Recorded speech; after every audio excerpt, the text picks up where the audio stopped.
Assalamualaikum warahmatullahi wabarakatuh. Selamat siang semuanya. Terima kasih sudah bergabung di Akademi Feminis Muslim. Siang ini kita akan membahas arah gerakan feminis Muslim bersama Mbak Alimatul Kiptiah.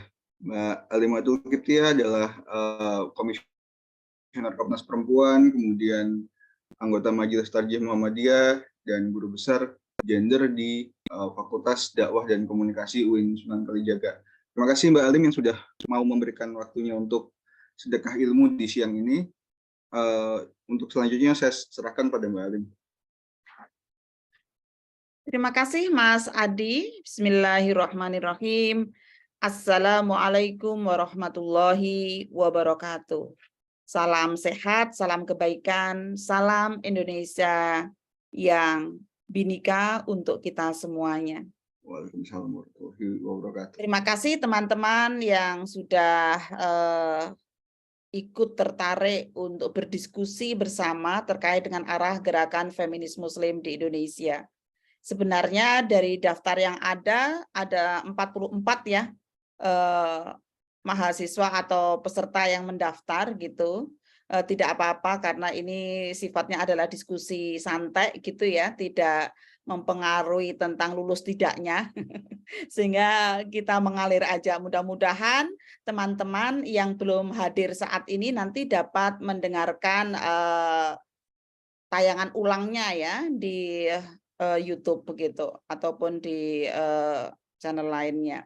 Baik, Ibu Bapak sekalian dan teman-teman yang saya hormati, saya akan share screen yang sudah saya siapkan terkait dengan kelas AFM ya, Akademi Feminis Muslim ini, yang saat bulan puasa ini kita lebih mengarah kepada arah gerakan ya, arah gerakan feminis Muslim di Indonesia yang nanti akan kita bagi menjadi 2 sesi, yaitu hari ini dan juga untuk tanggal 15. Nah, hari ini nanti kita lebih fokus kepada isu-isu yang terkait dengan persoalan feminis, entah itu bagaimana sejarahnya, konsepnya kayak apa, miskonsepsi tentang feminisme Muslim itu kayak apa, dan kemudian akan kita tutup dengan arah gerakan feminis Muslim ya. Yang ini juga bagian daripada pidato pengukuhan guru besar saya, karena judul pidato pengukuhan guru besar saya di kajian gender ya, itu tentang arah gerakan feminis Muslim di Indonesia.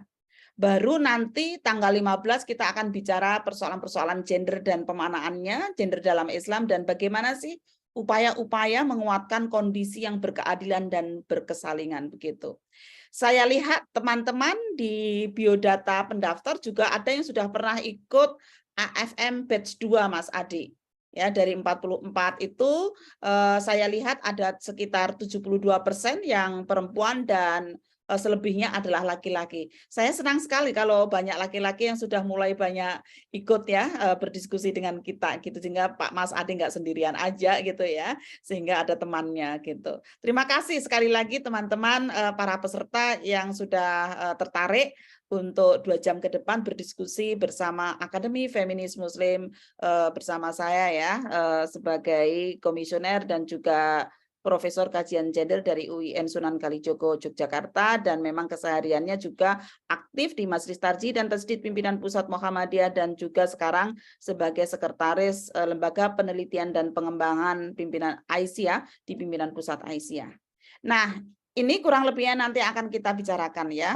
Selanjutnya, teman-teman sekalian, ini biodata saya tadi sudah saya sampaikan, dan buku yang paling ujung ini yang kemarin sore baru diluncurkan ya, Takdir di Ujung Ikhtiar, dan alhamdulillah banyak respon yang positif begitu, dan sebenarnya sih kurang waktu ya kemarin untuk membincangkan itu gitu. Kayaknya memang perlu ada grand launching Mas Adi kemarin Mbak siapa? Mbak Indah mengatakan soft launching gitu, sehingga perlu grand launching. Nah, ini ada buku Feminisme Muslim di Indonesia yang sebagian besar apa yang saya sampaikan juga ada di buku ini. Dan untuk yang tahun 2021 kemarin juga terbit ya salah satu book chapter yang terbit di Amerika terkait dengan Indonesian Pluralities yang ini di editori oleh Prof. Hefner gitu. Nah, baik Ibu Bapak sekalian yang saya hormati, sekarang kita mulai beraktivitas ya. Apa sih sebenarnya arti feminisme itu gitu? Coba tolong tuliskan di chat apa arti feminisme dan mengapa perlu ada feminisme. Silahkan Ibu Bapak bisa raise hand atau chat di chat Zoom ya. Silahkan. Apakah ada yang ingin memulai? Oke, saya tutup dulu. Silahkan, ada Pak Arief, ada Bu Retno, ada Mbak Iza, ada Mbak Rahmadita ya, sekalian kenalan juga ini dari mana begitu. Kira-kira apa sih itu feminisme dan mengapa perlu ada feminis gitu. Silahkan.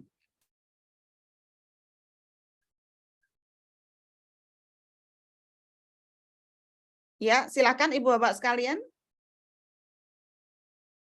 Wah, sepertinya peserta kita sibuk-sibuk ini Mas Adi. Oke, baik, enggak apa-apa ya. Kita lanjutkan aja. Nanti Ibu Bapak bisa sambil melihat di tayangan ulangnya ya untuk memperdalam ini gitu. Kalau Mas Adi sendiri apa Mas Adi? Apa sih feminis itu dan kenapa perlu ada feminis, Mas? Waduh. Jadi poin buat feminisme menurut saya itu ada di kesetaraan dan keadilan, Mbak. Jadi bagaimana memperlakukan sama manusia bukan cuma perempuan pada akhirnya. Mungkin image orang umumnya feminisme hanya untuk perempuan, tapi pada akhirnya nanti untuk semua orang, untuk alam, untuk difabel, bagaimana untuk teman-teman difabel, untuk teman-teman yang punya orientasi gender orientasi seksual minoritas gitu. Jadi poinnya adalah pada bagaimana memperlakukan setiap manusia itu secara setara dan adil. Itu Mbak menurutku. Oke, baik, terima kasih Mas Adi ya. Tidak jauh beda dengan substansi apa yang kita tanyakan ya. Jadi Ibu Bapak sekalian, kalau kita bicara tentang feminisme, kalau di Kamus Besar Bahasa Indonesia itu diartikan sebagai gerakan perempuan yang menuntut persamaan hak sepenuhnya antara laki-laki dan perempuan. Tapi ada juga yang mendefinisikan bahwa feminisme itu ya paham yang bergerak dengan keyakinan bahwa perempuan dan laki-laki adalah sama-sama manusia sempurna. Kalau landasan bayaninya di dalam Islam itu dikenal dengan bahwa laki-laki dan perempuan itu adalah makhluk atau manusia itu adalah sebagus-bagusnya makhluk gitu ya. Laqad khalaqnal insana fi ahsani taqwim gitu. Tetapi ada juga yang mengartikan bahwa gerakan feminis itu adalah gerakan yang meyakini bahwa perempuan itu juga mempunyai hak asasi manusia yang harus dipenuhi sebagaimana laki-laki. Nah, dengan definisi ini, maka sebenarnya siapa itu feminis gitu kan? Menurut saya feminis itu ada 3 kriteria. Yaitu apa? Mereka yang menyadari ada persoalan perempuan, lalu mereka yang berikhtiar untuk menyelesaikan persoalan itu, jadi ada upaya-upaya untuk menyelesaikan persoalan-persoalan itu gitu kan. Sehingga dari kesadaran dan dari ikhtiar itu menghasilkan kehidupan perempuan yang lebih baik di dalam berbagai aspek kehidupan gitu. Jadi ada 3 ya, menyadari ada persoalan perempuan, lalu berikhtiar, berupaya untuk menyelesaikan persoalan itu, lalu yang ketiga hasil dari upaya dan kesadaran itu adalah kehidupan perempuan menjadi lebih baik dalam segala aspek kehidupan. Nah, dengan definisi ini, apakah feminis itu harus perempuan? Gimana Mas Adi? Apakah feminis itu harus perempuan? Dengan definisi ini? Enggak, Mbak. Enggak ya, ya. Enggak. Jadi betul ya, kalau dengan kriteria ini maka ya feminis itu tidak harus perempuan gitu. Everyone can be a feminist. Ya. Walaupun ada diskusi ya, diskusi terkait dengan gimana laki-laki kan tidak memiliki pengalaman kebertubuhan yang sama dengan perempuan. Apa bisa laki-laki itu bisa menjadi feminis? Wong dia itu pengalaman ketubuhannya berbeda. Nggak pernah menstruasi, nggak pernah hamil, nggak pernah melahirkan, ya kan? Nggak pernah nifas, misalnya nggak pernah menyusui secara langsung. Memang bisa laki-laki ini jadi feminis kan gitu ya. Nah, dalam perkembangan dan sejarah mencatat bahwa Plato itu dianggap sebagai seorang feminis laki-laki pertama karena menyatakan bahwa perempuan mampu untuk berpartisipasi sepenuhnya sebagai warga negara dalam karyanya The Republic. Ini sekitar 360 sebelum Masehi gitu ya. Nah, kalau di sejarah Islam, Qasim Amin dalam bukunya Tahrirul Mar'ah ya, yang sangat terkenal itu, ini adalah seorang tokoh reformis dari Mesir yang juga menggelorakan semangat pembebasan terhadap perempuan gitu. Lalu juga kalau kita lihat feminis termasuk di dalamnya feminis Muslim itu ini tadi menyadari ada persoalan perempuan dan berikhtiar untuk menyelesaikan persoalan itu sehingga kehidupan perempuan menjadi lebih baik dalam berbagai aspek kehidupan. Laki-laki dan perempuan dapat menjadi feminis. Nah, upaya yang dilakukan seperti apa untuk mewujudkan itu? Yang dilakukan adalah mempromosikan, mempertanyakan, memaknai ulang, dan menginternalisasikan kaidah dengan mempertimbangkan konteksnya. Misalnya ini adalah yang terkait dengan feminis Muslim ya, kaidah-kaidah keagamaan dengan mempertimbangkan konteksnya gitu. Nah, Ibu Bapak sekalian yang saya hormati, dengan definisi itu saya meyakini bahwa Nabi Muhammad adalah seorang feminis. Kenapa? Karena Nabi Muhammad menyadari bahwa ada persoalan perempuan saat itu, beliau tuh berusaha menyelesaikan persoalan perempuan saat itu dan akhirnya alhamdulillah saya ada di depan Ibu Bapak sekalian ini. Salah satu dari bentuk dari hasil perjuangan Rasulullah. Kalau Rasulullah tidak berjuang untuk memuliakan perempuan, saya nggak mungkin bisa hadir dan ngomong ya dan berdiskusi bersama Ibu Bapak semuanya yang ada di sini gitu dan teman-teman semuanya. Karena itu memang perempuan akhirnya menjadi mulia dan mempunyai derajat kemanusiaan yang penuh ya seperti laki-laki. Nah, kalau kita lihat ini kondisi perempuan Arab jahiliyah ya saat itu dan bagaimana sih sebenarnya Islam itu meresponnya gitu ya. Dulu manusia perempuan itu dipertanyakan kemanusiaannya. Ini manusia atau bukan sih? Lalu Islam menjawab, iyalah, perempuan juga manusia gitu. Rohnya kekal enggak? Ya kekal lah kata Islam. Bisa ibadah atau tidak? Bisa. Bisa dapat pahala? Bisa. Bisa ke surga atau tidak? Bisa. Lalu juga ada kasus ya dikubur bayi perempuan hidup-hidup itu dilarang keras oleh Islam, dilacurkan, dilarang keras, dilarang keras ya, dihadiahkan juga dilarang keras, dijadikan jaminan hutang itu juga dilarang keras. Walaupun sekarang masih ada ya, kalau kita lihat di berita-berita itu masih ada loh suaminya itu yang menjadikan perempuan istrinya itu sebagai jaminan hutang gitu, atau anak perempuannya sebagai jaminan hutang orang tuanya misalnya. Lalu tidak punya nilai saksi, Islam mengakui bahwa perempuan juga punya nilai saksi, nikah sebelum menstruasi itu diatur dalam Islam harus sudah balik ya dan juga manis tato'a gitu yang sekarang diinterpretasikan umur pernikahan itu minimal 19 tahun gitu ya. Lalu juga cerai sebelum menstruasi itu juga nggak bisa, harus balik gitu. Rujuk tanpa batas tapi hanya 2 kali. Lalu dijadikan mahar, menjadi dijamin haknya atas mahar, kemudian dipoligami tanpa batas, ini juga dibatasi, kemudian diwariskan, bahkan menjadi makhluk yang juga mendapatkan harta warisan, lalu dinikahi oleh mahramnya dan ini dilarang keras. Ini beberapa kondisi perempuan sebelum Islam datang dan bagaimana Islam itu meresponnya. Pernah suatu saat Umar bin Khattab mengatakan begini, kami semula tidak menganggap terhormat kaum perempuan itu. Ketika Islam datang dan Tuhan menyebut mereka, kami baru menyadari bahwa ternyata mereka juga memiliki hak-hak ya secara otonom di mana kami tidak lagi bisa melakukan intervensi. Saya pikir ini menarik ya quote-nya Umar bin Khattab ini ya terkait dengan bagaimana merespon kondisi perempuan sebelum Islam datang dan bagaimana respon Islam di dalam memuliakan perempuan gitu. Nah, yang menarik kalau kita bicara tentang feminisme itu adalah identitas.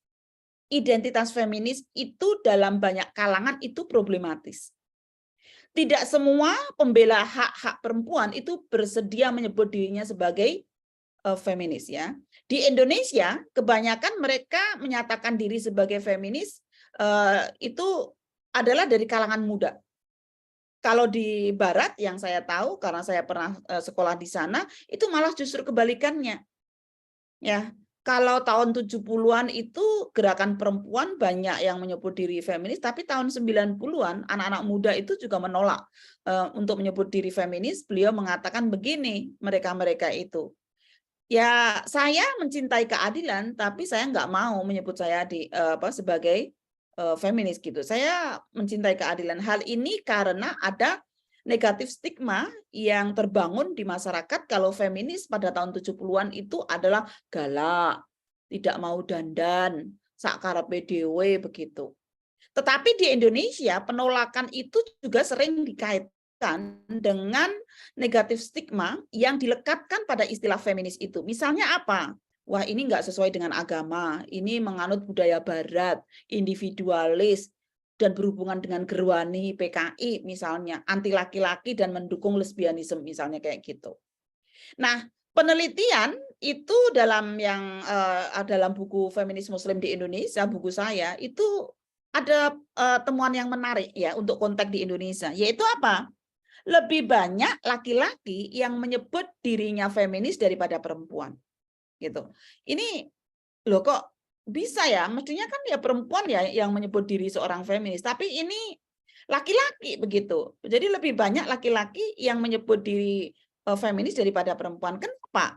Karena untuk konteks di Indonesia, seorang laki-laki yang menyebut dirinya seorang feminis, dia terangkat derajatnya.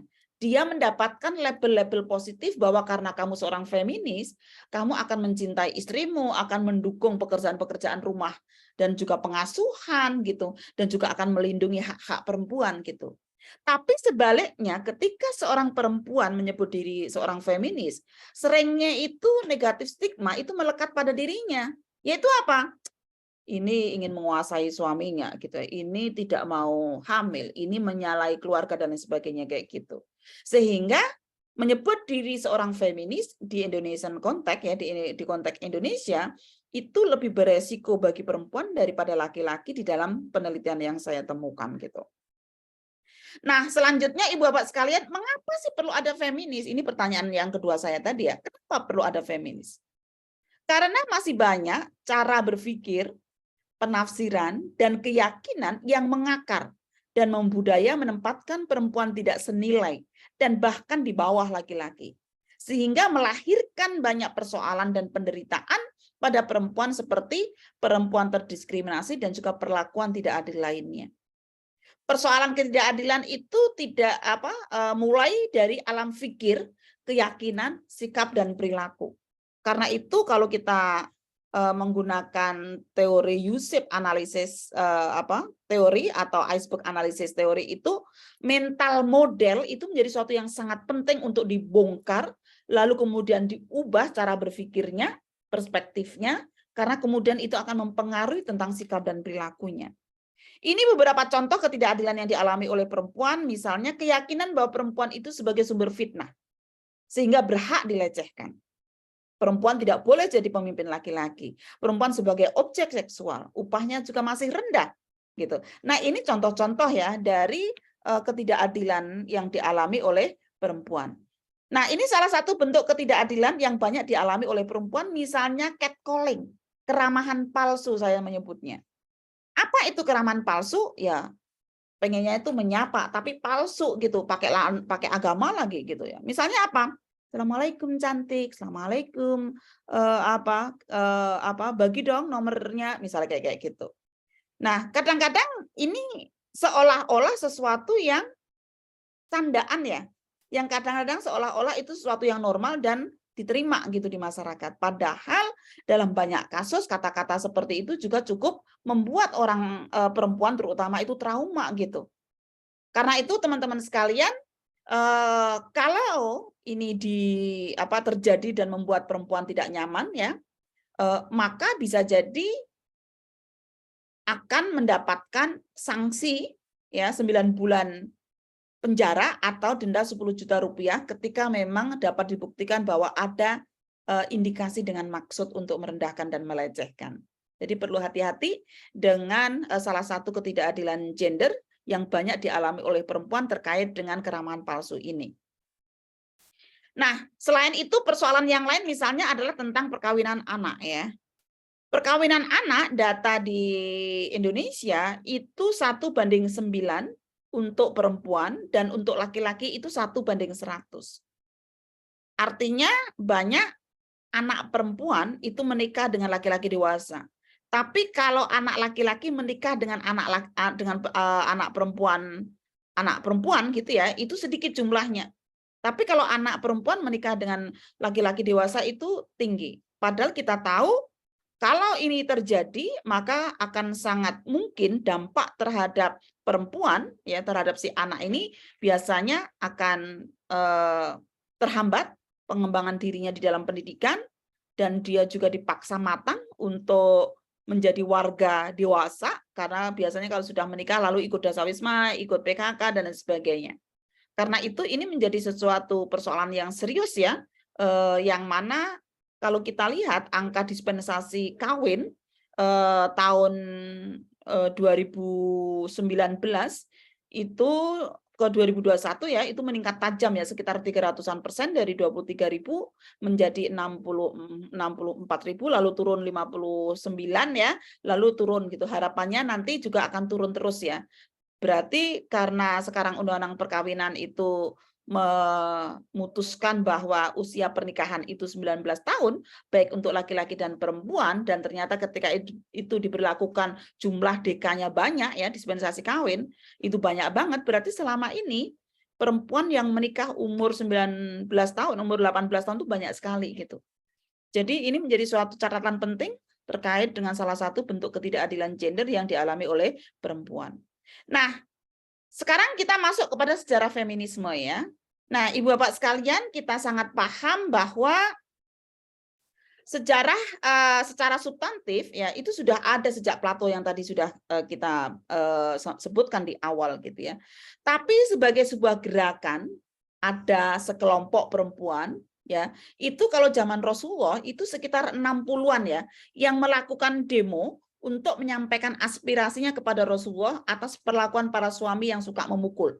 Jadi ada satu riwayat yang menyebutkan bahwa pada zaman Rasulullah itu ada 60 sahabat perempuan yang beliau ini berdemo mengelilingi rumah Rasul untuk melakukan penuntutan hak-hak mereka supaya tidak dipukuli oleh suaminya gitu. Nah, di era modern juga berkembang ya sejak awal 20-an. Ini ada satu ringkasan yang menarik dari kumparan ya menurut saya yang mungkin perlu kita lihat ya, yaitu gerakan feminisme di Indonesia. Ya, itu misalnya kalau kita lihat tahun 1900-an ya, ini di mana ada politik etis sekolah untuk perempuan dibangun di kota-kota besar. Meski tujuannya untuk membentuk Nyonya Bumi Putra dan pekerja perempuan berkembang kesadaran identitas nasional sebagai perempuan bangsa yang merdeka. Lalu setelah itu kita lihat tahun 28 ya, 1928 sampai merdeka, itu kita lihat ada proses memperjuangkan hak perempuan dalam pernikahan, menolak pernikahan dini dan poligami, serta hak bercerai. Ini jadi tahun 1928 itu menolak poligami itu sudah lama banget ya, kalau kita lihat di dalam gerakan feminis di Indonesia gitu. Juga menuntut hak dipilih untuk perempuan pribumi sebagai anggota dewan. Kita tahu tahun 55 ya, itu ada partai yang di situ perempuan untuk perempuan begitu. Sayangnya di pemilihan berikutnya sudah nggak ada lagi ya. Nah, ini tahun 60-an sampai tahun 80-an ini awal kemunduran gerakan perempuan seiring kehancuran Gerwani. Lalu juga kampanye Panca Dharma Wanita jadi kontrol negara dalam gerakan perempuan. Ini tahun 60 sampai 80-an. Lalu kalau kita lihat tahun 80-an sampai reformasi itu tumbuh banyak LSM yang banyak perempuan aktif di sananya yang fokus pada pengembangan ekonomi, advokasi kasus kekerasan terhadap perempuan dan keterwakilan di parlemen. Selain itu juga ada gerakan perempuan mendeklarasikan perlunya affirmation action, tindakan khusus sementara yang salah satunya dengan kuota 30% di parlemen.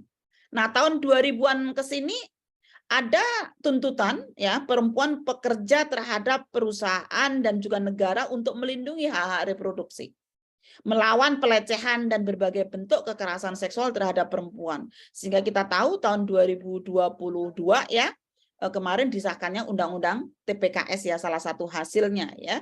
Jadi dari perjuangan gerakan perempuan ini lalu tersedianya hasilnya misalnya tersedianya ruang khusus untuk menyusui, ruang pendidikan dan pekerjaan, hak cuti untuk menstruasi, hak cuti hamil dan melahirkan. Lalu keterwakilan di parlemen, ruang khusus perempuan di transformasi publik. Lalu juga ada undang-undang tentang PKDRT ya, dan satu lagi kalau misalnya ditambahkan ada undang-undang tindak pidana kekerasan seksual misalnya. Itu kalau kita lihat secara umum ya gerakan yang ada di Indonesia gitu. Nah, selanjutnya adalah kalau kita lihat secara umum ya di di negara-negara barat ya. Kalau kita lihat di sana ada gelombang 1 itu tahun 1920-an yang mana fokus pada gerakan feminis saat itu adalah feminis egalitarian yang menuntut hak yang sejajar dengan laki-laki, yang bergerak pada saat itu lebih kepada liberal dan marxis feminis. Nah, tahun 60-an itu ada feminis radikal ya yang sangat mengkritisi terkait dengan perbedaan radikal perempuan dan laki-laki yang berdampak terhadap terhadap kerentanan perempuan gitu. Jadi radikal feminis ya di sini cukup kuat di gelombang kedua. Lalu di gelombang ketiga yaitu 90-an ya, ini mereka banyak yang menggabungkan dengan gerakan feminis di dunia ketiga. Sehingga ada Islamic feminis, Muslim feminis, postmodern feminis, itu muncul di gelombang ketiga ini kalau menurut Julia Kristeva ya. Di masing-masing gelombang mempunyai keunikan masing-masing gitu. Nah, kalau kita lihat Ibu Bapak sekalian, sejarah gerakan feminis di Indonesia, dalam sejarah posisi perempuan di Indonesia itu sebenarnya relatif bagus ya daripada tempat lain gitu. Kenapa? Karena di Indonesia itu sendiri sudah punya modal sosial dan budaya. Misalnya apa? Bahasanya di Indonesia itu genderless. Tidak mengenal dia, tidak mengenal si atau he, gua atau hia, tapi hanya mengenal dia gitu. Kemudian selain itu ada filosofi suami istri itu garwo, sigaraneng nyowo, the half of the soul. Kemudian menganut bilateral kinship, yang mana anak itu kayak nama saya ini Alimatul Kiptiah ya, itu adalah nama saya sendiri, bukan Kiptiah itu nama bapak saya atau nama ibu saya. Sehingga dengan kemandirian nama anak itu berpengaruh terhadap konsep egalitarian daripada sebuah keluarga. Walaupun memang ada juga sih di Indonesia budaya-budaya yang menggunakan maternity atau patriarki ya terkait dengan nama-nama anak itu gitu.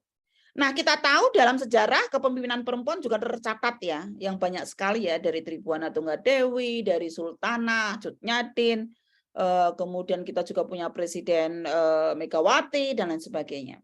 Namun demikian, Ibu Bapak sekalian, ada tantangannya, yaitu apa? Munculnya gerakan konservatifisme ya dari kelompok-kelompok literalis sejak tahun 70-an yang berjuang menjadikan perda-perda diskriminasi menjadi undang-undang negara. Munculnya Orde Baru ya Presiden Soeharto yang kemudian mempromosikan state ibuism.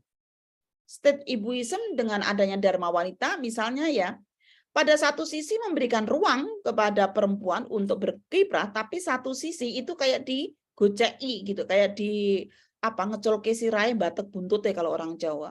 Jadi seperti dilepaskan, tapi sebenarnya dia diikat dengan pancadharma wanita misalnya, bahwa salah satu tugas wanita, tugas perempuan adalah mendorong karir suami. Sementara tidak ada wacana sebaliknya, bahwa laki-laki pun juga harus mendorong karir istri. Nah, ini state ibuism ini juga menjadi tantangan tersendiri bagi kita semuanya. Nah, faktor pengaruh gerakan feminis di Indonesia itu ada faktor internal dan eksternal. Nah, di internal itu organisasi-organisasi perempuan sendiri yang mempunyai perbedaan pemahaman terhadap isu gender. Nanti akan saya jelaskan tentang konsep sameness dan konsep difference di dalam teori pembahasan ini. Nah, sedangkan faktor eksternal itu ada ideologi gender pemerintah, ada pengaruh-pengaruh internasional, ada pengaruh dari kelompok-kelompok pembaharu, ya progressive movement, dan juga ada pengaruh dari yang barusan juga kita sebut, yaitu kelompok Islamis konservatif group. Nah, kelompok-kelompok ini ikut mempengaruhi terhadap bagaimana gerakan feminis yang ada di Indonesia itu, gitu. Nah, ini ideologi ya, ideologi gender pemerintah kita tahu di Orde Lama ya, kalau kita lihat dari 18 Agustus sampai 12 Maret 67, itu sebenarnya tidak begitu memperhatikan pada gerakan perempuan ya, tetapi perempuan malah lebih independen saat itu. Karena lebih fokus kepada membangun bangsa gitu kan, maka isu-isu perempuan itu kurang terperhatikan. Tetapi justru saat itu gerakan perempuan cukup solid ya, karena muncul ada partai ya, tahun 55 itu partai perempuan misalnya gitu. Lalu di Orde Baru itu banyak memperhatikan gerakan perempuan, tetapi untuk keperluan politik. Tadi saya jelaskan tentang state ibuism tadi. Tapi yang menarik pada Orde Baru ini tahun 78 itu didirikan Menteri Peranan Wanita yang sekarang berubah menjadi Menteri Pemberdayaan ya, Perlindungan Anak dan Perempuan itu gitu. Nah, ini tadi reformasi itu mengubah nama menteri dari Menteri Peranan Wanita menjadi KPPPA, lalu mengesahkan Impres nomor 9 tahun 2000 tentang pengarusutamaan gender, lalu juga ada Undang-Undang PKDRT, Undang-Undang Perlindungan Anak, dan juga ada Undang-Undang TPKS. Nah, ini ideologi gender pemerintah yang cukup dinamis di negara kita ini gitu. Nah, kelompok Islamis konservatif dan kelompok progresif ya, atau kelompok pembaharuan ini juga ikut mempengaruhi. Misalnya tadi kita sampaikan mulai menguatnya tahun 70-an yang selalu memperjuangkan pemikiran tekstual konservatif dan menekankan formalisasi syariah. Perda diskriminasi ya, 421 perda dari kajiannya Komnas Perempuan yang di situ menekankan tentang kewajiban jilbab dengan ukuran tertentu sebagai sebuah standar kebenaran dan standar kesalehan seseorang. Lalu pemisahan yang ketat antara laki-laki dan perempuan, dan juga perempuan tidak boleh keluar malam tanpa muhrim misalnya. Mereka kelompok-kelompok ini jelas tidak setuju dengan gerakan feminis. Misalnya ada kelompok-kelompok yang mengatakan bahwa Indonesia tanpa feminis, misalnya kayak gitu. Nah, selain itu yang ikut mempengaruhi terhadap gerakan perempuan di Indonesia adalah Islamic Progressive atau kelompok pembaharuan. Ini kelompok modernis sentri atau neo-modernis, kelompok yang memperjuangkan bahwa inna akramakum indallahi atqakum, gitulah intinya. Yang mana the worth of human being is measured by the person character. Bukan karena keturunan atau bukan karena hartanya. Jadi ukuran berharga tidaknya, mulia atau tidaknya seseorang itu dari karakter dia, dari perilaku dia, dari ketakwaan dia gitu. Nah, kelompok ini dia berdialog dengan Barat dalam menguatkan ilmu pengetahuan dan politik guna mengembangkan masyarakat Muslim yang modern. Progresif Muslim ini mengembangkan pemikiran dan praktek yang mengakomodir keberagaman. Istilahnya ada fresh interpretation of Islamic sources and a reformulation of Islam itu penting dibutuhkan gitu. Jadi fresh ijtihad ya. Ini kelompok-kelompok yang mencoba untuk mempertanyakan dan juga mencari jalan keluar ya dengan pemikiran-pemikiran yang lebih egaliter gitu. Nah, yang terakhir pengaruh yang lainnya adalah international influences ya. Yang mana kelompok ini meningkatkan kesadaran bahwa jadi bukan kelompok ini, pengaruh-pengaruh internasional ini meningkatkan kesadaran bahwa perempuan di dunia itu mengalami persoalan yang sama yang dipicu oleh budaya patriarki. Dan dinamikanya ya dengan dunia internasional ini menguatkan pengetahuan, keterampilan dan strategi untuk menyelesaikan persoalan perempuan.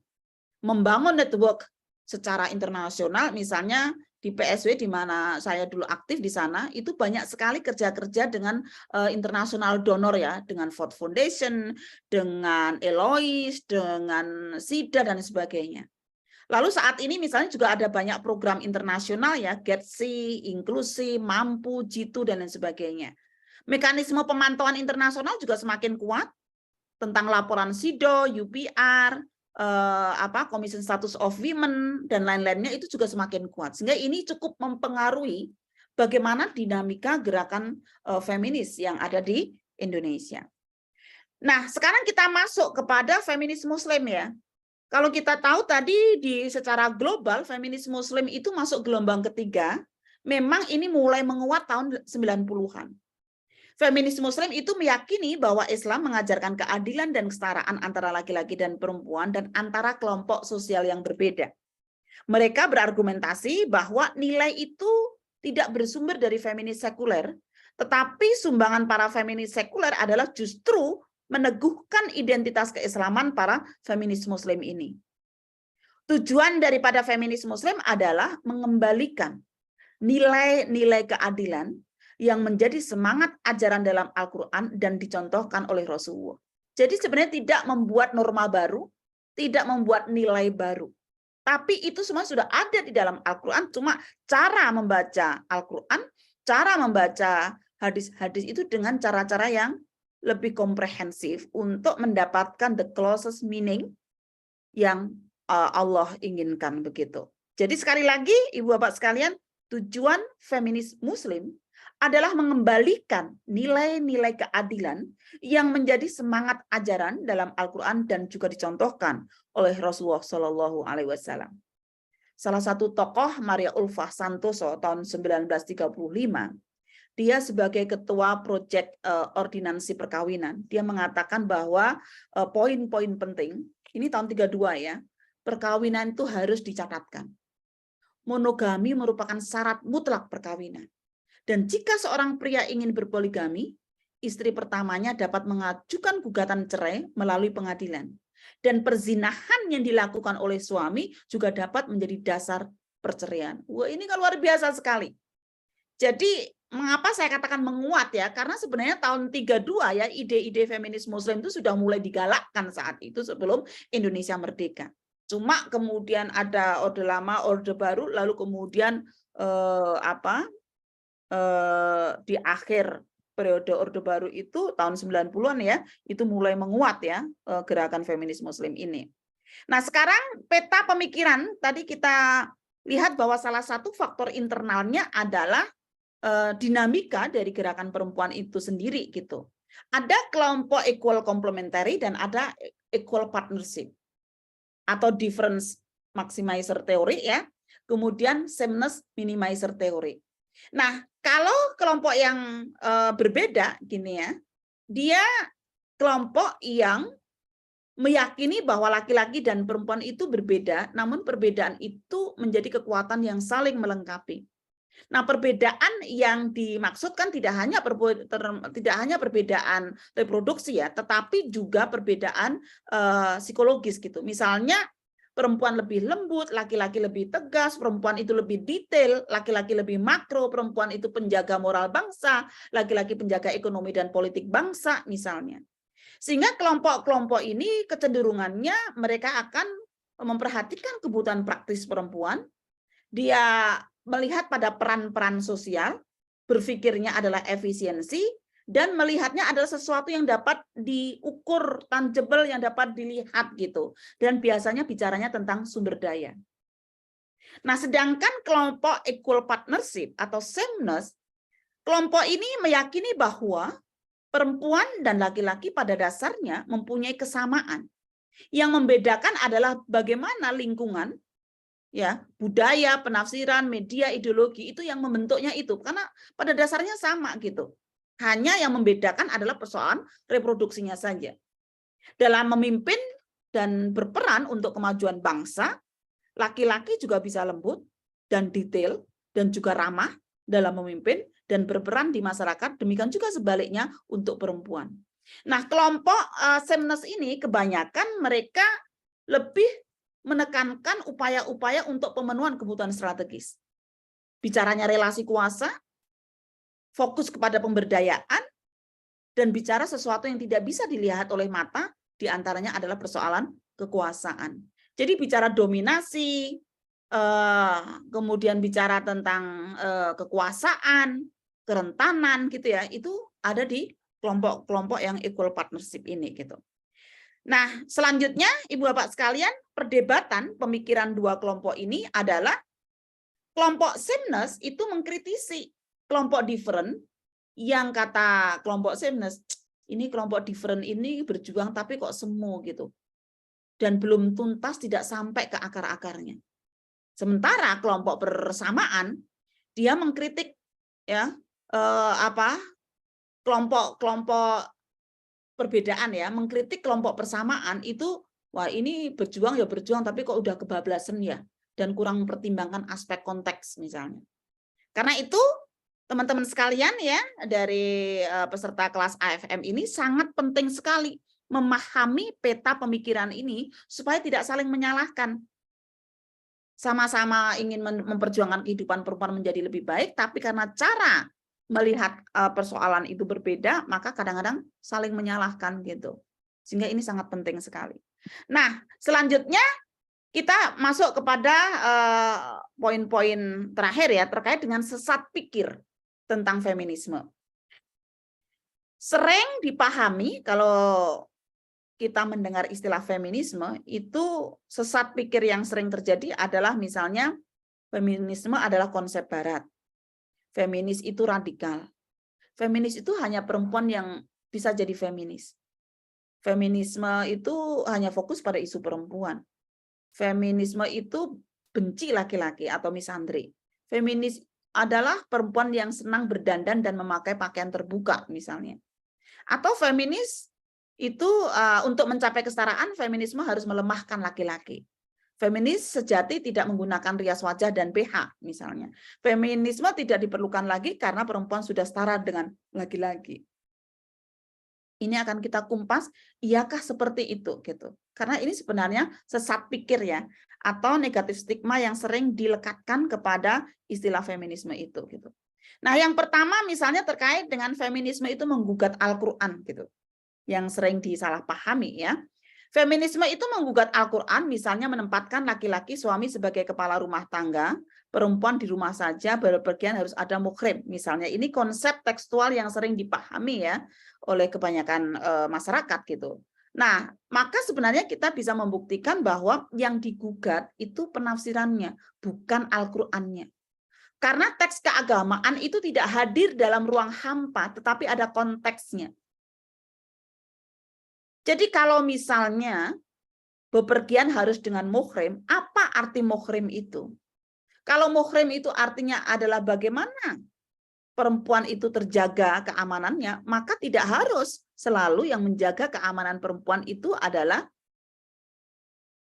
bapaknya, kakak laki-lakinya, atau saudara-saudara laki-lakinya gitu. Tapi bisa jadi paspor, visa, ya, ataupun juga mungkin KTP. Bisa aja sekarang jadinya HP kan misalnya gitu. Nah itu, jadi yang digugat itu adalah penafsirannya, bukan Al-Qur'annya. Gitu.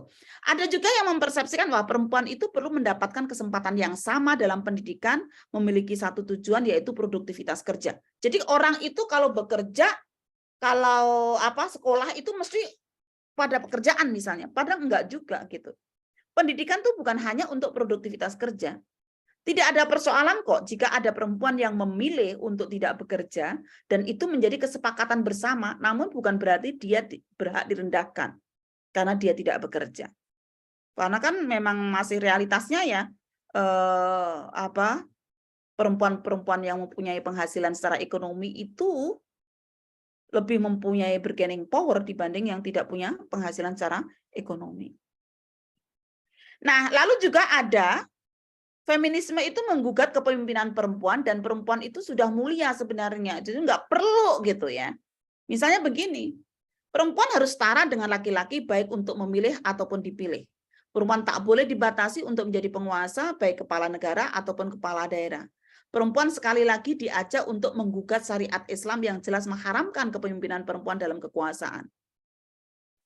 Nah, ini hal-hal yang menjadi salah paham dan kemudian dikritisi oleh mereka yang tidak setuju ya terkait dengan gerakan feminis untuk memperjuangkan hak-hak perempuan di dalam kepemimpinan. Lalu kita bisa jawab bahwa loh, Allah saja mengakui kepemimpinan Ratu Bilqis dan banyak muslimah yang juga menjadi pemimpin dalam sejarah. Setiap orang adalah pemimpin gitu. Nah, ada juga yang perempuan itu sudah dimuliakan dan dijaga oleh ayah, suami dan saudara laki-lakinya. Jawabannya, idealitas seperti itu di dunia nyata apa sudah benar terwujud? Dalam beberapa kasus perempuan tidak dijaga oleh ayahnya, saudara laki-lakinya, ataupun suaminya. Atau bahkan justru pada banyak kasus incest malah justru mereka mendapatkan perlakuan yang tidak semestinya kekerasan seksual dari orang-orang terdekatnya gitu. Nah, yang lainnya Ibu Bapak sekalian terkait dengan feminisme itu misandri, menyamakan laki-laki dengan perempuan persis misalnya.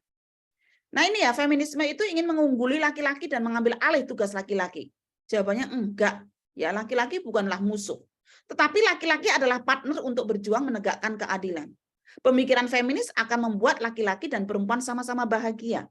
Karena ada saling membantu, saling setia, saling menghormati, dan saling memberikan kebaikan.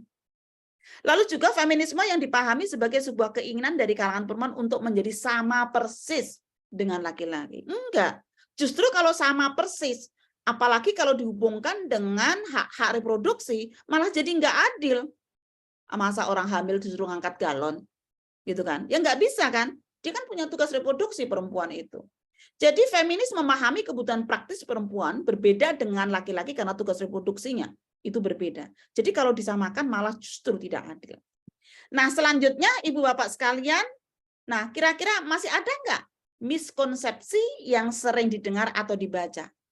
Coba silakan, ini sudah semakin banyak yang hadir ya, boleh dicek kira-kira masih ada nggak miskomunikasi atau mispersepsi yang ada di sekitar kita gitu. Oke, mungkin diawali dari Mas Adi dulu sebelum kita masuk atau melihat chat yang dilakukan oleh teman-teman ya. Gimana Mas Adi, masih ada nggak selain hal-hal yang kita sebut tadi terkait dengan miskonsepsi, baik yang didengar ataupun yang dibaca atau yang diamati oleh Mas Adi terkait dengan feminis itu? Yang terakhir ku dengar mungkin sekitar tahun lalu adalah ini Mbak, kalau feminisme maka perempuan harus mau juga angkat galon. Oke. Jadi kayak sama persis gitu ya. Nah, iya, konsekuensi mau diperlakukan setara dan adil adalah ya perempuan juga harus mau ngangkat galon. Oke. Baik, apakah ada lagi dari teman-teman sekalian mungkin bisa raise hand juga kalau ingin menambahkan? Oke, baik. Wah, ya. Sudah mulai. Oke. Wah, ini masih banyak, Bu. Laki-laki berpikir kalau feminis itu sudah tidak perlu karena kita sudah setara. Ya, perempuan harus mau naik genteng. Feminis tidak selalu kemudian mengajak perempuan naik genteng ya, tapi juga tidak boleh melarang juga gitu. Maksudnya kalau kebetulan di keluarga itu nggak punya saudara laki-laki dan hujan deras dan si perempuannya ini terlatih untuk naik-naik ya nggak apa-apa juga gitu kan. Tetapi bukan berarti wah ini harus semua perempuan naik genteng gitu ya, apalagi perempuan hamil segala kan bahaya, ya kan. Nah, baik, terima kasih Mbak Anna ya dan juga Mbak Rahmadita ya yang sudah merespon ya untuk ini gitu. Baik, kita lanjutkan sedikit lagi ya. Kita masuk kepada arah gerakan feminis muslim ya. Nah, apa yang dilakukan oleh feminis muslim di dalam mencari titik temu agama dan feminisme? Ini banyak sekali di dalam Google pendaftaran ya tentang motivasi mengapa kok ikut kelas ini gitu. Salah satunya ingin tahu gimana sih apa memang bisa agama dan feminisme itu kompatibel gitu. Cocok itu bisa kok gitu. Maka sebenarnya para feminis muslim itu mencoba untuk melakukan ya upaya-upaya mencari titik temu antara agama dan feminisme itu. Misalnya apa dari aspek keberagaman. Sangat disadari bahwa pengalaman perempuan itu tidak selalu dapat diwakili oleh perempuan lain. Katakanlah masalah hijab, masalah jilbab, itu kadang-kadang ada persepsi penindasan versus kebebasan. Ada perempuan yang pakai jilbab itu karena dia ditindas atau dipaksa, diintimidasi. Tetapi ada juga perempuan yang pakai jilbab itu dia merasa bebas ya untuk menaruh sehelai kain di atas kepalanya. Yang ini perlu direcognize, ini perlu diidentifikasi bahwa memang pengalaman perempuan dalam persoalan jilbab itu berbeda antara satu dengan yang lainnya. Yang digunakan juga adalah menggunakan pendekatan historik dan hermeneutik, yaitu untuk melihat kontekstualnya, asbabul nuzul dan juga asbabul wurudnya. Sebab turunnya Al-Quran dan juga bagaimana hadis itu sampai muncul, itu konteksnya kayak apa sih gitu. Nah, juga membaca teks secara komprehensif atau kalau bahasanya Mas Fakih adalah mubadalah gitu ya. Yang mana kalau itu berlaku untuk perempuan juga berlaku untuk laki-laki, dicari ayat yang itu untuk perempuan dan juga dicari ayat-ayat yang terkait dengan laki-laki misalnya. Misalnya kayak nusus itu tidak hanya An-Nisa 34 ya, tapi bagaimana juga melihat An-Nisa 128 gitu. Lalu juga menggunakan pendekatan bayani, burhani dan irfani, yang mana menguasai teks keagamaan, lalu dikonsultasikan dengan pengetahuan yang lintas ya, interkoneksi pengetahuannya, dan kemudian dikonsultasikan dengan hati nurani, dengan spiritual wisdom, nilai-nilai kemanusiaan. Lalu langkah yang lainnya adalah etik dan silent revolution. Ini lebih kepada kebaikan umum, kebaikan individu, bagaimana persoalan kebahagiaan dan kemanfaatan. Sehingga tidak melakukan judgement bagi mereka yang tidak practicing gitu. Jadi misalnya saya sholat sebagai feminis muslim, saya puasa, itu ya karena saya meyakini bahwa itu perintah agama dan saya feeling good, merasa baik gitu dengan menjalankan itu, dan saya merasa ada manfaatnya. Tetapi kita tidak melakukan judgement atau mengatakan atau justru mencaci maki mereka yang tidak sholat, langsung kita kata-katain kamu masuk neraka kamu karena kamu nggak sholat misalnya. Tidak sampai dengan seperti itu ya pendekatannya digunakan. Nah, kita di feminis muslim terutama di Indonesia kita menggunakannya juga silent revolution. Jadi sedikit tetapi nanti akan ada perubahan. Ya, yang kita lakukan ini walaupun hanya sekitar 10 orang ya ini ya, walaupun yang daftar 44 gitu ya, ini tahap perjuangan gitu. Yang perlu kita lebih manage ya secara baik lagi kan gitu. Nah, lokus gerakan feminis muslim itu terletak pada tubuh perempuan, keluarga dan peran publik. Misalnya tubuh perempuan terkait dengan bagaimana menguatkan jilbab itu sebagai simbol kebebasan. Bagaimana kita mengkritisi marital rape dan kekerasan itu sama sekali tidak bisa ditoleransi. Ya, dengan berbagai macam ya bayani, burhani, irfani tadi kita mencoba untuk menguatkannya ya, ide-ide yang ada itu. Lalu keluarga ya, feminis muslim itu tidak anti gerak keluarga, dan juga feminis muslim melihat bahwa keluarga itu entitas penting untuk penegakan hak-hak asasi manusia di secara umum gitu ya, baik di publik maupun juga di ranah-ranah privat gitu. Lalu peran publik sangat penting sekali juga, penegakan tentang kepemimpinan dan juga terlibat aktif ya di masyarakat di semua level kehidupan baik di politik ataupun isu-isu lainnya gitu. Nah, pertama kalau kita bicara tentang keluarga feminis ya, itu sebenarnya keluarga feminis itu arah gerakan feminis muslim di Indonesia. Kenapa? Karena banyak perempuan itu mengalami hambatan dan diskriminasi ketika masuk dalam sebuah pernikahan. Budaya patriarki itu begitu kuat ya, mengkondisikan keluarga sebagai ruang pengorbanan seorang perempuan. Jadi filosofi lilin dalam sebuah keluarga itu masih kuat ya, yaitu merelakan diri kita hancur untuk menerangi orang lain. Itu di banyak kasus itu masih kuat sekali. Nah, kesadaran itulah yang disadari oleh feminis Muslim yang di Indonesia ya. Oleh karena itu mereka menolak penunggalan peran perempuan sekedar domestik saja, tetapi juga tidak melarang ya, tidak melarang perempuan untuk memilih domestik saja juga nggak ada larangan. Jadi menolak penunggalan peran perempuan sekedar domestik bukan lantas feminisme melarang perempuan yang hanya memilih di ranah domestik. Feminisme justru mendorong agar perempuan bebas memilih peran terbaiknya, asalkan itu pilihan bebas dan tanpa paksaan. Kemudian keluarga feminis memampukan anggota keluarganya. Allah hanya melihat kualitas diri masing-masing orang, baik laki-laki maupun perempuan, tanpa melihat latar belakang dan statusnya. Rasulullah menganjurkan pernikahan sebagai ruang yang semakin meningkatkan kualitas seseorang, bukan malah sebaliknya. Jadi sebelum menikah aktif banget, banyak bermanfaat untuk masyarakat, tapi setelah berkeluarga tiba-tiba sama sekali tidak ada aktivitasnya. Makanya bagaimana agar namanya pernikahan itu jangan sampai melunturkan ya tugas-tugas kekhalifahannya, baik perempuan maupun laki-laki, karena pada dasarnya pernikahan itu tidak melunturkan khalifatu fil ard, karena itu juga tugas lain yang harus dilakukan ya. Nah, dengan pernikahan seorang laki-laki yang tadinya hanya mampu bertanggung jawab pada dirinya sendiri, dia bisa lebih berkualitas dengan mampu bertanggung jawab pada anaknya, istrinya ya, dan masyarakatnya. Demikian juga perempuan. Mungkin sebelum menikah perempuan hanya bertanggung jawab pada dirinya ya misalnya. Nah, ketika kemudian menikah ya dia juga harus bertanggung jawab terhadap bagaimana keluarga, anggota keluarga lainnya itu baik-baik saja gitu. Lalu juga tanggung jawab suami kepada istri adalah menghormatinya, menyayanginya, mendukung dirinya, perkembangan dirinya, dan membantu kesulitan-kesulitannya. Demikian juga sebaliknya. Tanggung jawab istri juga begitu kepada suami.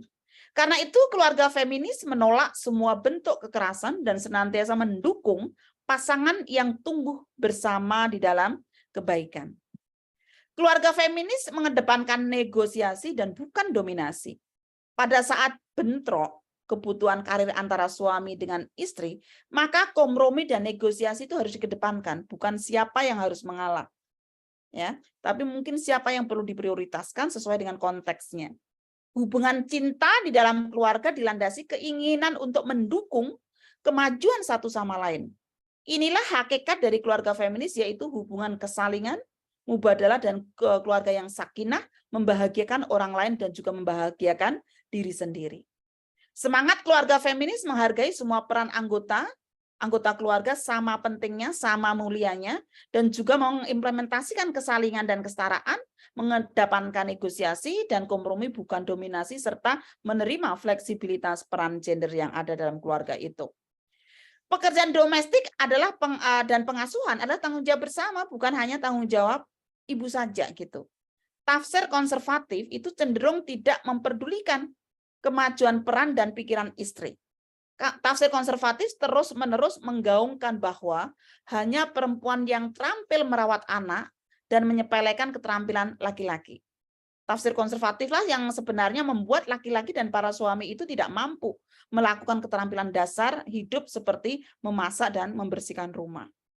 Nah, orang tua, tidak hanya ibu, itu mempunyai tanggung jawab pengasuhan dan pekerjaan rumah tangga yang sama ya. Sama-sama bertanggung jawab, persoalan porsinya, persentasenya itu bisa difleksibelkan sesuai dengan konteks daripada anggota keluarga yang ada itu. Nah, laki-laki adalah partner bukan musuh, dan tugas reproduksi adalah kodrat. Maksudnya begini, laki-laki itu bukan musuh atau makhluk yang harus dibenci, tetapi laki-laki adalah mitra perjuangan untuk menegakkan nilai-nilai keadilan dan kesetaraan.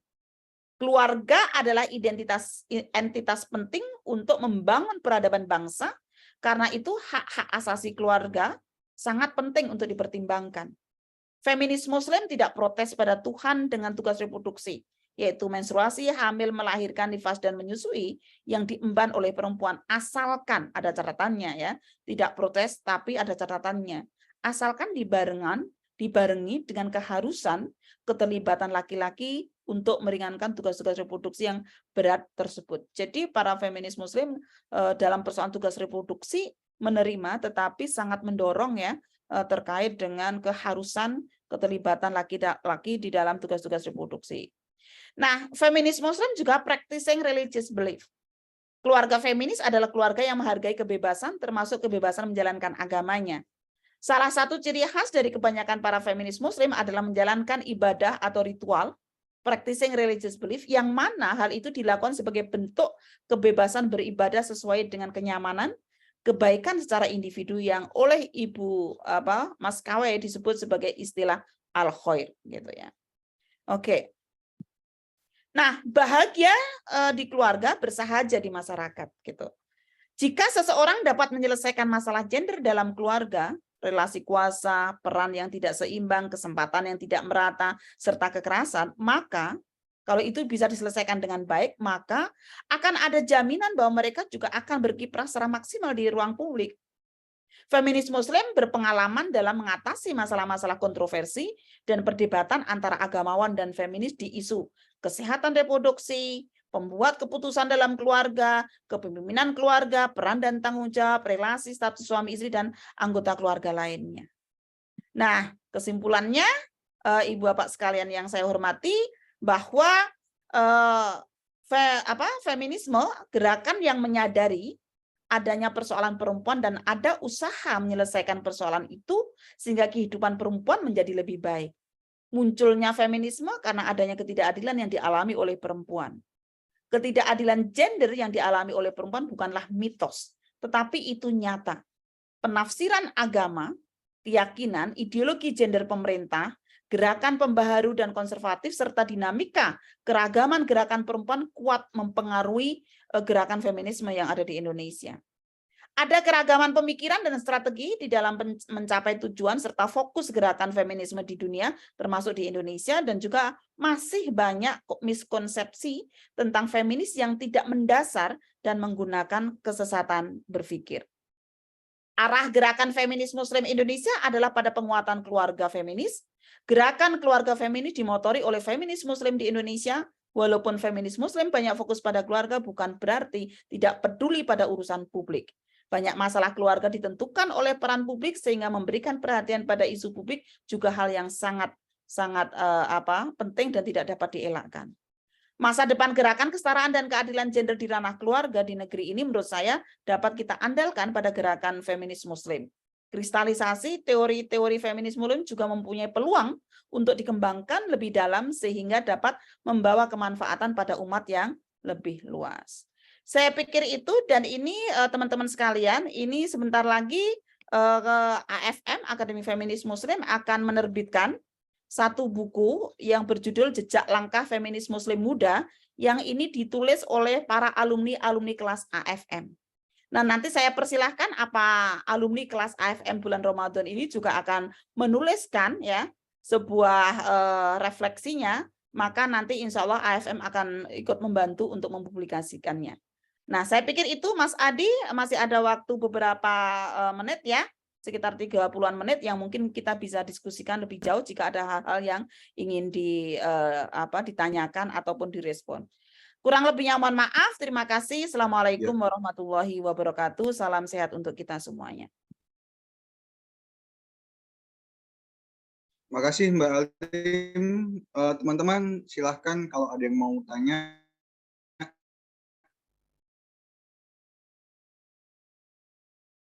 Kalau misalnya belum ada, saya duluan. Silakan Mas. Ada ya? Oke. Mas Kamil silakan. Tolong disampaikan dari mana juga ya. Baik, Assalamualaikum warahmatullahi wabarakatuh. Waalaikumsalam warahmatullahi wabarakatuh. Mohon izin perkenalan Bu, nama saya Kamil, Muhammad Kamil Anwar. Saya saat ini menempuh studi magister di PTIP untuk ilmu Al-Quran dan Tafsir, dan sekaligus mengikuti program PKU MI di Istiqlal. Saya ambil konsentrasi PKUP yang fokus pada studi gender di Istiqlal, Bu. Dan jadi satu-satunya laki-laki di kelas yang fokus pada studi tersebut. Sama Prof. Nasar ya? Iya, benar, Bu. Kemarin sempat ketemu dengan Ibu ketika acaranya Bu Musda dulu ya di Pusdiklat kalau tidak salah waktu itu di Ciputat. Oh iya. Yang ingin saya tanyakan Bu, mungkin salah satu kegelisahan saya, keresahan saya kenapa saya kemudian masuk ke studi gender untuk magister saya, kenyataan bahwa ketimpangan hak yang diterima oleh laki-laki dan perempuan. Sementara ini yang saya temui langsung di masyarakat itu lebih banyak di bidang pendidikan. Hak mereka di bidang pendidikan. Bahkan di beberapa pesantren yang saya sebenarnya terlibat di pesantren tersebut, itu mereka juga sangat membedakan pendidikan yang boleh diterima oleh laki-laki dibanding perempuan. Untuk laki-laki bisa sampai tahap akhir pendidikan, sedangkan perempuan itu di tahap tertentu saja tingkatannya gitu, batas akhirnya. Ketika saya tanya ke salah satu keluarga dzurriyyah pesantren tersebut, dibilangnya malah jawaban yang cukup kaget saya dengarkan. Beliau bilang kalau ya dikhawatirkan nanti perempuan bisa jadi lebih pintar dari laki-laki. Itu kan ya cukup mengagetkan sekali gitu buat saya. Sayangnya gerakan atau pemahaman seperti itu sudah cukup mengakar gitu Bu di masyarakat.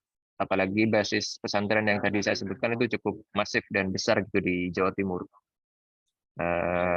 Sehingga yang dihadapi ke depannya tentu adalah instansi yang bukan main-main gitu bagi kita yang ingin memperjuangkan hak pendidikan yang sama bagi laki-laki maupun perempuan.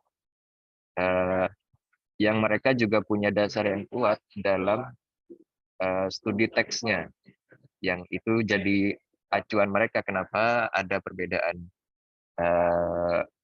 pendidikan bagi laki-laki dan pertanyaan saya Bu, kira-kira bagaimana ketika kita menghadapi kenyataan seperti itu, yang mana itu tentu bukan hal yang bisa kita biarkan dan perlu kita taruh peduli di permasalahan tersebut. Terutama tadi Ibu kan sempat menyebutkan bahwa yang harus jadi fokus jadi bahan dasar bagi feminis muslim itu adalah kajian teksnya harus diperkuat. Sedangkan mereka dalam hal ini kajian teksnya sudah sangat kuat. Kira-kira ada nggak kajian teks atau sumber teks yang itu bisa membela hak pendidikan bagi laki-laki dan perempuan yang itu juga bisa diterima oleh mereka. Gitu Bu, terima kasih. Assalamualaikum warahmatullahi wabarakatuh. Waalaikumsalam. Ya, mau langsung Mas Adi atau gimana? Ini ada Mbak Retno Kristanti. Mbak Retno mau bicara atau mau teks aja? Gimana Mbak? Kalau teks saya bacakan, kalau mau bicara silahkan loh. Ya, suara perempuan juga di sini. Tapi udah kalau gitu Mbak Retno menanyakan bagaimana. Assalamualaikum. Oke, silakan Mbak. Ya Ibu Alimartu, terkadang di kepemimpinan, baik kepemimpinan organisasi, kepemimpinan politik pun gitu, perempuan masih dipandang sebelah mata, khususnya dalam sisi agama. Bahkan ada ketika perempuan terpilih menjadi ada 2 kandidat gitu ya, pasti yang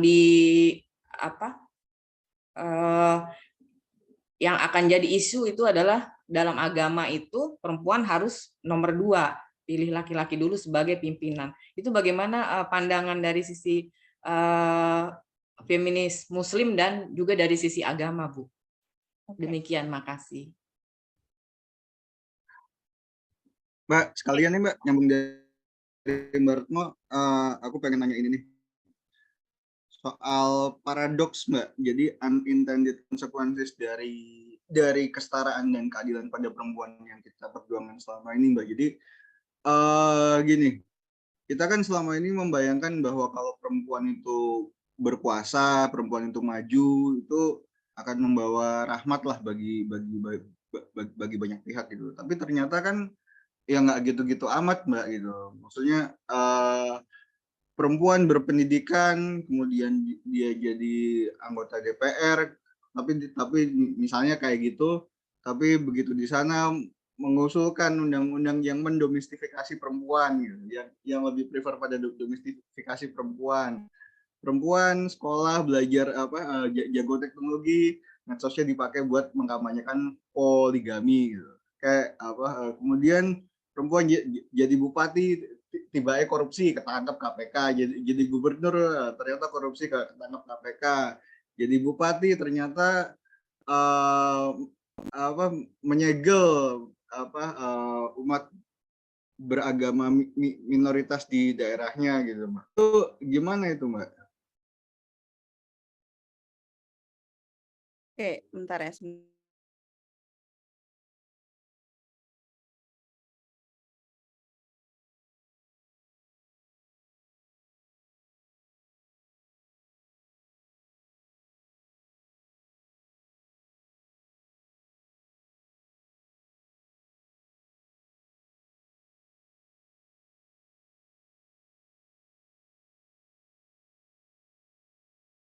Mohon maaf Ibu Bapak sekalian, tadi ada sedikit gangguan.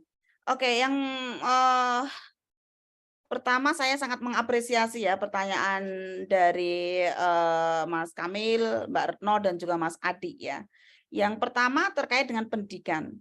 Jadi kita tidak hanya cukup mengetahui landasan bayani teks keagamaan saja, tetapi juga harus yang komprehensif.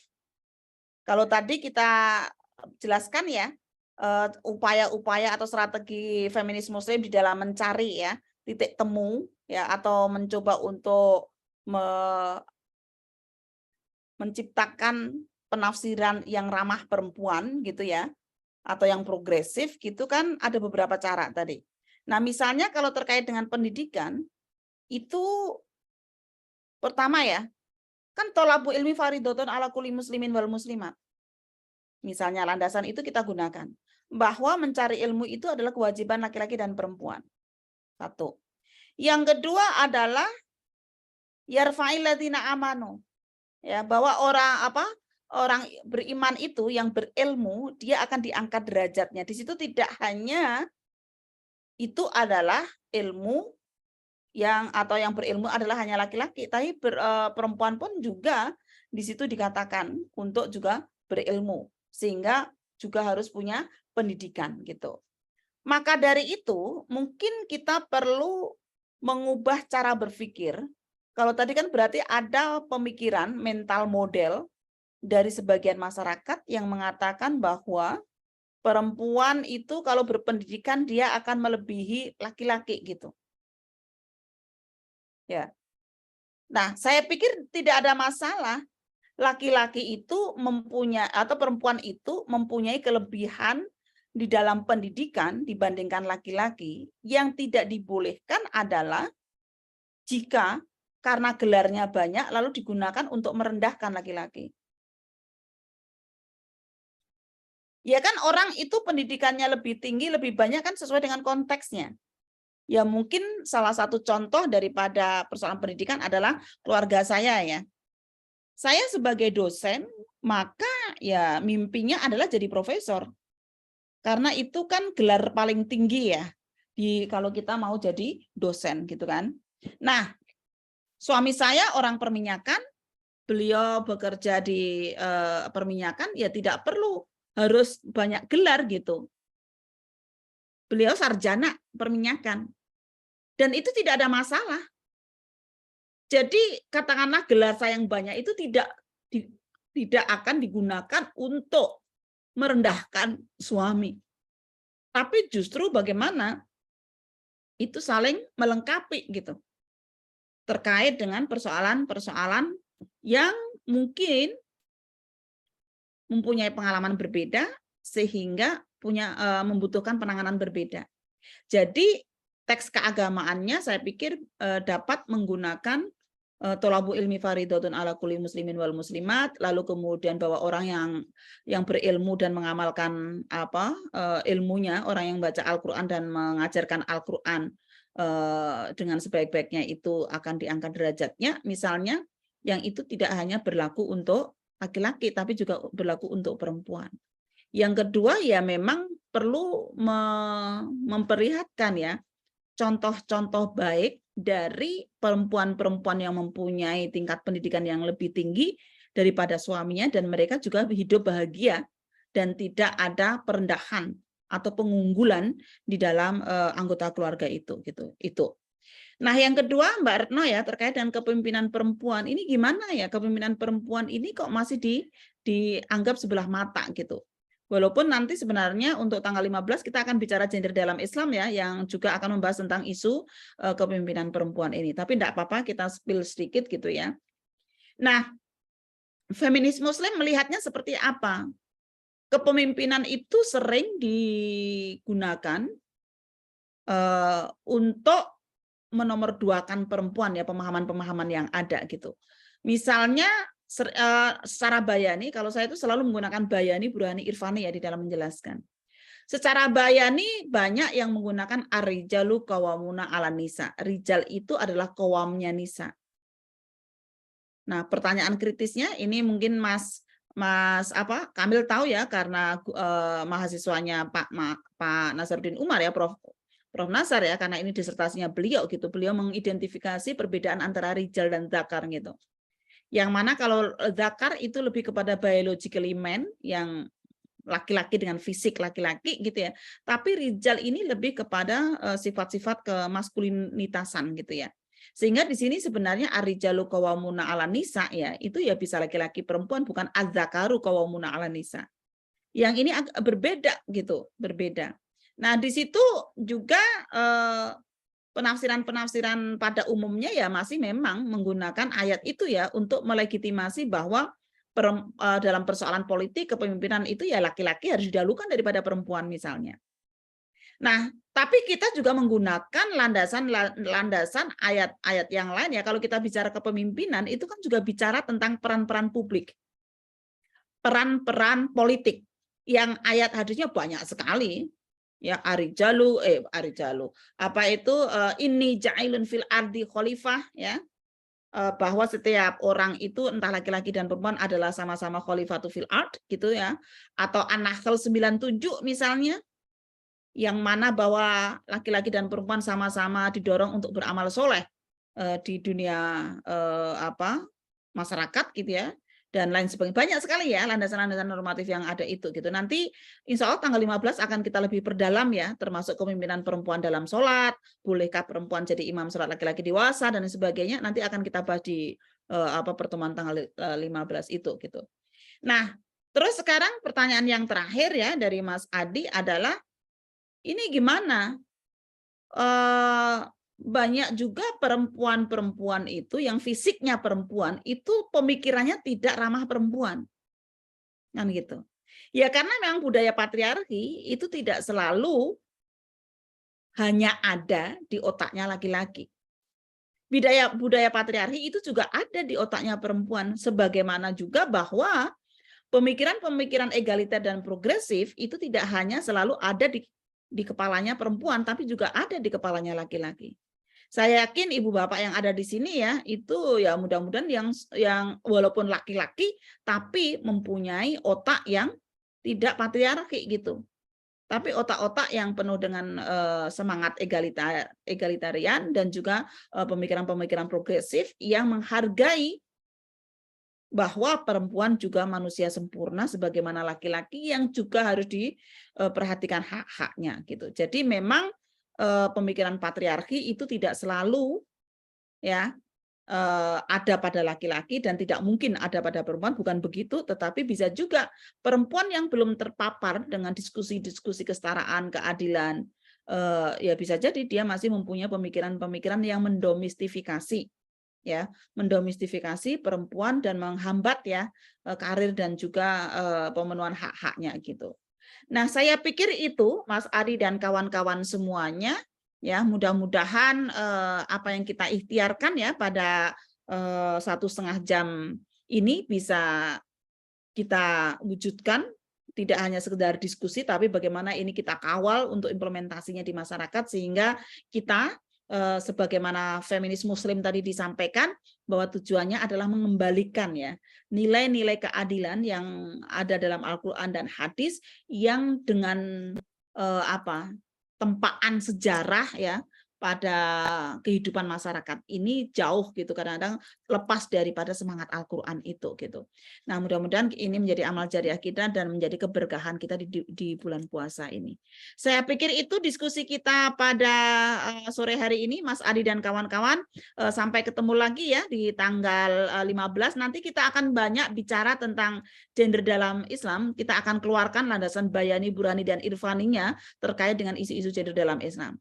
Kalau teman-teman pengen tahu lebih detail lagi ya, silahkan untuk join lagi ya untuk di tanggal 15 yang akan datang di hari Ahad di jam yang sama ya, yaitu tanggal jam 13 ya, tanggal 15 April 2023. Untuk selanjutnya saya serahkan kembali ke Mas Adi.